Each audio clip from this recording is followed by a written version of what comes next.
코로나가 발병하기 전 현대인의 가장 큰 질병의 원인은 스트레스였다. 코로나가 활보하는 지금도 스트레스는 여전하다. 아니, 오히려 스트레스가 더 늘고 있을 수도 있다. 원시인들은 알 수 없는 현상 때문에 스트레스를 받았다. 왜 사냥감인 소떼가 갑자기 사라지는지, 왜 폭풍우가 몰아치고 추위가 오는지, 왜 지진이 나고 왜 화산이 폭발하는지 등등 원인 모를 현상들은 그들을 불안하게 만들었다. 지속되는 불안은 원시인의 두뇌 속 해마를 위축, 면역력을 떨어뜨리고 신체를 약하게 하고 종국엔 죽게 만든다. 그래서 그들은 알지 못하는 불안을 없애기 위해 불가사의한 현상을 잘 설명해줄 도사가 필요했다. 주술사다. 주술사를 따르는 한 불확실성은 사라지고 더 이상 불안해하지 않아도 됐다. 믿고 불안해하지 않고 해마가 위축되지 않고 따라서 죽을 위험도 없어졌다. 믿음과 불안을 제거해 주어 생존에 유리하게 만들었다. 그래서 과거 인류는 주술사를 원했다.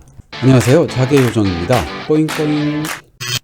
다 지난 과거의 일 같은가? 어리석어 보이는가? 그들의 주술사에 대한 맹신과 추종은 현대사회의 자동 시스템에 대한 맹신으로 바뀌었다. 인간은 아는 것보다 믿는 걸 더 좋아한다. 우리가 사는 사회는 수요가 있는 곳에 항상 공급이 나타난다. 따라서 불확실한 부동산 시장에, 불확실한 재테크 시장에, 불확실한 주식 시장에도 도사들이 나타나는 것이다. 이들 전문가를 믿고 투자한다. 그러나 결과는 나쁘다. 저자도 처음에 유명 펀드 매니저를 알게 되고 남모르는 지도와 추천을 받게 된 것을 행운으로 여겼다고 한다. 신분 있는 증권사 직원도 저자로부터 최신 정보를 얻기 위해 하루에 한 번씩 전화를 했다. 저자와 증권사 직원은 곧 부자가 될 것 같은 예감에 흥분했다. 그래서 많이 벌었냐고? 오히려 많이 날렸다. 수업료를 내고 깨달은 건 신문에 자주 등장하는 그 유명 펀드 매니저라고 나와 다르게 하나도 없었다는 것이다 라고 저자는 말한다. 하물며 사이버상에 활동하는 자칭 도사들은 대부분 가짜다. 어떻게 확신하냐고 그쪽 방면에 있는 사람에게 물어봤다고 한다. 도사들 중 돈 번 사람 있냐고. 조회료가 500원 하는 분석글을 팔아 돈 번 사람은 있는데 직접 주식 투자로 돈 번 사람은 없다고 했다. 생각해보자. 그렇게 잘하면 재벌이 되어 있어야지 인터넷상에서 공상밖에 500원짜리 약이나 팔고 있겠는가? 오래전 한 사이버 도사의 이야기가 있었다. 하루 동안 버는 유료 정보 조회료가 2천만 원이라고 했다. 한 달이면 6억 원이다. 그런데 그 도사는 고발됐다. 자신이 미리 매집한 주식을 차트 우량주로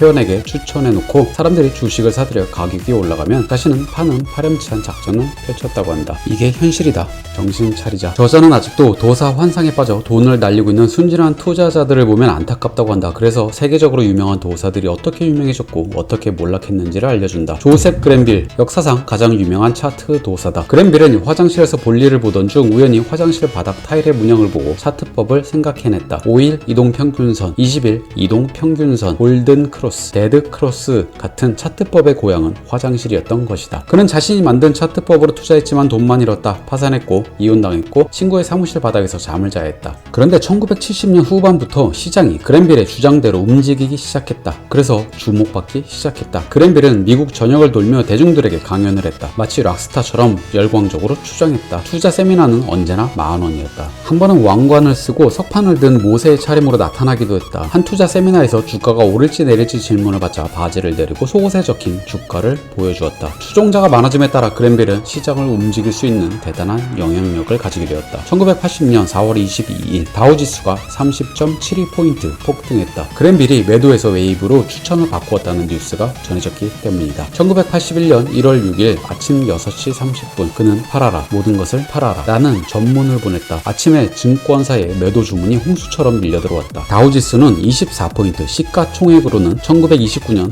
대폭락 때 손실의 3배인 400억 달러나 떨어졌다. 그는 자신의 능력을 과신하기 시작했고 기고만장했다. 자신이 지진도 예측할 수 있고 7번의 세계 대지진 중 6번을 예측했다고 주장했다. 또 노벨 경제학상을 탈 것이라고 예언했다. 그러나 당연히 행운의 여신이 작별을 구하기 시작했다. 그의 예측은 빗나가기 시작했다. 1980년대 초 주식시장 폭락을 그가 경고했다. 다우지수 801대였다. 모든 주식을 팔아야 한다고 했다. 그러나 다우지수가 1200까지 오르며 예언을 비웃었다. 1982년에는 하락장을 예상해 추종자들에게 팔라고 했지만 오히려 주가는 더 많이 올랐고 1983년에는 더욱 더 많이 올랐다. 마침내 그는 포기하고 매수를 추천했지만 그때는 이미 주가가 2배나 올라 있었다. 1984년에도 급락을 경고했지만 이후 주가는 지속적으로 상승했다. 계속되는 예언 실패로 마침내 그는 한물간 사람이 되고 말았다. 당신은 왜 실패했습니까? 라는 물음에 그는 나는 약물 중독으로 내 자신의 차트를 읽는데 실패했어 라고 둘러댔다. 당신은 왜 스스로 부자가 되지 않습니까? 라는 질문에 나는 나를 제외한 나를 만나는 모든 사람을 부자로 만든다는 사명을 실천하고 있어 라고 뻔뻔스럽게 대답했다. 그 외에도 상승 5파, 하락 3파의 엘리어트 파동 이론, 피보나치 수열, 황금 비율, 피타고라스 등 많은 재미있는 이야기들이 있다. 지금이야 재미있는 이야기지만 과거 당한 사람들이나 아직도 당하고 있는 사람들에게는 아마도 재미가 없을 것이다. 전문가는 세일즈맨이다. 신문 방송에 나오는 전문가는 부자도 아니고 돈 버는 방법도 모른다. 돈을 번 사람은 신문이나 방송을 타려하지 않는다. 돈을 많이 버는 것이 알려지면 성가신 일만 생기기 때문이다. 돈 많이 버는 방법을 알고 있는 선수가